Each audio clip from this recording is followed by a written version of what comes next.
Olá, tudo bem? Querido aluno, querida aluna, permita-me me apresentar. Eu me chamo Leandro Peixoto Medeiros, sou advogado da União.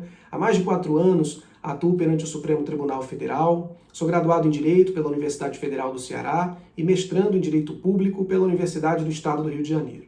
Eu recebi com entusiasmo o convite da equipe da aprovação PGE para, ao longo de uma sequência de vídeos, tratar de diversos temas de direito constitucional que eu acredito que possa estar na sua próxima prova.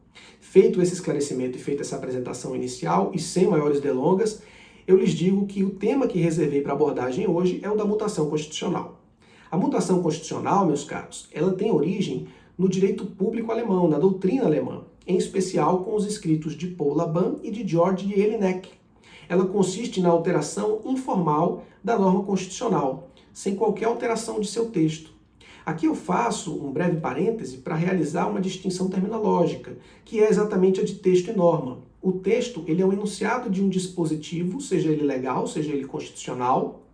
É aquele conjunto de palavras, aquela sentença, aquela frase. Já a norma é o que resulta do texto interpretado. É quando o intérprete atribui sentido, alcance e significado ao texto, extraindo, portanto, a norma jurídica.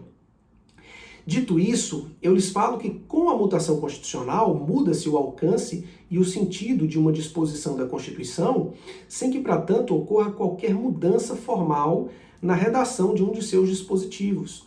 Difere, portanto, do processo a que estamos mais habituados de reforma constitucional por meio de emendas à Constituição. Na mutação não há a supressão, o acréscimo ou a alteração expressa de expressões ou de dispositivos da Constituição. O texto na mutação constitucional, embora ele permaneça o mesmo, é reinterpretado à luz de novos contextos sociais, econômicos, jurídicos, culturais ou até mesmo morais. Pode-se dizer, meus amigos, que a mutação decorre de um afastamento, na maioria dos casos, entre o texto normativo e a realidade fática que ele busca regular. Com maior frequência, ela ocorre quando, passados os anos, a Constituição acaba se dissociando da realidade vivenciada pela sociedade, precisando, portanto, ser relida, ou mesmo quando a própria compreensão do direito relativo àquele dispositivo muda ao longo dos anos. Eu lhes digo também, para ter atenção, que parte da doutrina associa a mutação constitucional à ideia de poder constituinte difuso ou de fato. Ou seja, quando vocês verem essa expressão, poder constituinte difuso ou de fato, saibam que o examinador está a se referir à mutação constitucional. São modalidades de manifestação da mutação. A interpretação é sua forma principal, especialmente sob a via judicial, mas também ocorre sob a via administrativa. Os costumes constitucionais e também a legislação infraconstitucional. Embora seja um pouco mais controverso, a mutação por meio da edição de uma lei ordinária é um procedimento que se inicia quando o legislador infraconstitucional edita uma lei que altera, que dá um novo sentido a uma expressão que consta da Constituição e, após chancelada essa nova interpretação pelos tribunais, fica então assentada a mutação constitucional. Também gostaria de ressaltar que no campo da hermenêutica constitucional, da interpretação, a mutação ocorre com maior frequência em casos de maior abertura textual, como ocorre, por exemplo, quando a Constituição se vale de conceitos jurídicos indeterminados, a exemplo de liberdade, igualdade, interesse público, bem como em expressões polissêmicas, ou seja, que são aquelas que admitem variadas opções de sentido. Lhes digo também, meus caros, e isso é muito importante ter em mente, que a mutação constitucional encontra certos limites. 2 são os principais. A própria literalidade do texto a ser interpretado, ou seja, o intérprete ele deve respeitar as possibilidades de sentido proporcionadas pelo texto, ou seja, há uma limitação semântica do próprio texto.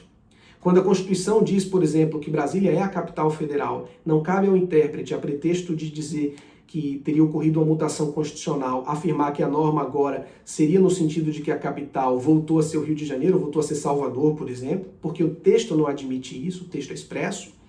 Ou, num segundo momento, um outro limite, é exatamente quando o intérprete deve entender que, ao realizar a exegese, deve se atentar aos princípios estruturantes da Constituição. Ou seja, não há mutação que viole os princípios estruturantes da Constituição. Há de se levar em consideração que a Constituição é um todo, é um sistema. A interpretação deve levar em consideração tudo aquilo que estrutura a ordem constitucional, sob pena de se atingir, por exemplo, uma mutação inconstitucional, que é um conceito que a doutrina vem trabalhando, e é importante você saber, que é o de mutação inconstitucional, que é exatamente a mutação que exacerba os limites